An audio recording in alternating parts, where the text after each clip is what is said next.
The finance ministers and central bank chiefs ended 3 days of talks in Niigata, Japan, with a joint statement pledging to bring inflation under control, help countries struggling with onerous debts, and strengthen financial systems. They also committed to collaborating to build more stable, diversified supply chains for developing clean energy sources and to enhance economic resilience globally against various shocks.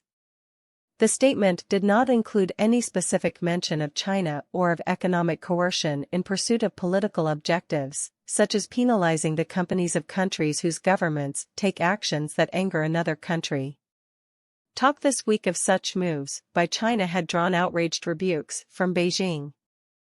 Officials attending the talks in this port city apparently balked at overtly condemning China, given the huge stake most countries have in good relations with the rising power and number 2 economy. The finance leaders' talks laid the groundwork for a summit of G7 leaders in Hiroshima next week that President Joe Biden is expected to attend despite a crisis over the U.S. debt ceiling that could result in a national default if it is not resolved in the coming weeks. Japanese Finance Minister Shinichi Suzuki said that Treasury Secretary Janet Yellen mentioned the issue in a working dinner, but he refrained from saying anything more. While in Niigata, Yellen warned that a failure to raise the debt ceiling to enable the government to continue paying its bills would bring an economic catastrophe, destroying hundreds of thousands of jobs and potentially disrupting global financial systems. No mention of the issue was made in the finance leaders' statement. The G7's devotion to protecting what it calls a rules-based international order got only a passing mention. The leaders pledge to work together both within the G7 and with other countries to enhance economic resilience globally against various shocks, stand firm to protect our shared values, and preserve economic efficiency by upholding the free, fair, and rules-based multilateral system, it said. G7 economies comprise only a tenth of the world's population but about 30% of economic activity, down from roughly half 40 years ago.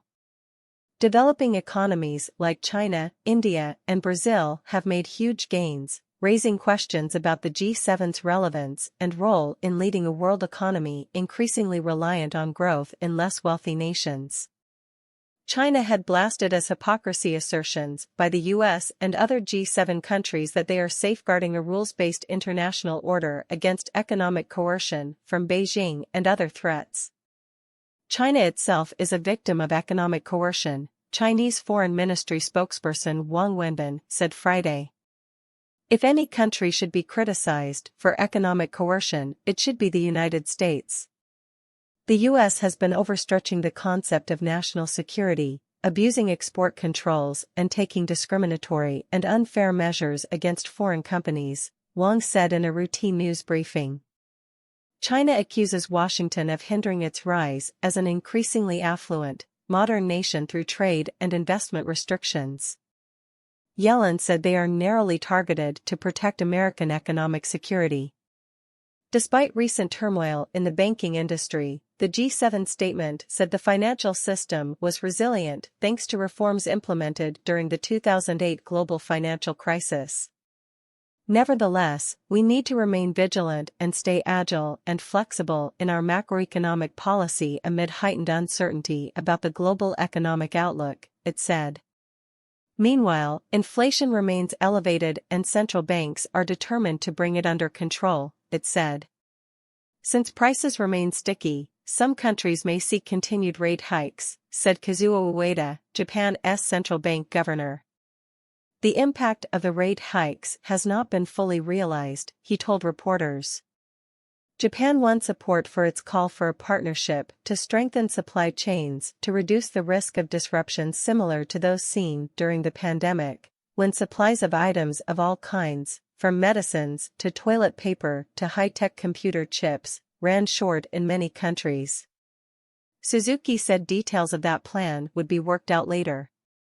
Through the pandemic, we learned that supply chains tended to depend on a limited number of countries or one country, he said, adding that economic security hinges on helping more countries develop their capacity to supply critical minerals and other products needed as the world switches to carbon emissions-free energy. Tensions with China, and with Russia over its war on Ukraine, inevitably loomed large during the talks in Japan, the G7's only Asian member. We call for an immediate end of Russia's illegal war against Ukraine, which would clear one of the biggest uncertainties over the global economic outlook, the joint statement said.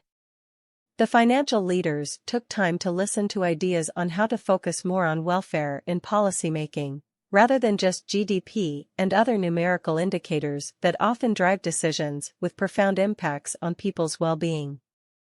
These efforts will help preserve confidence in democracy and a market-based economy, which are the core values of the G7, the finance leaders' statement concluded. Suzuki said he and other leaders learned much from a seminar by Columbia University economist Joseph Stiglitz, a Nobel Prize winner who worked in the Clinton administration and who has championed what he calls progressive capitalism.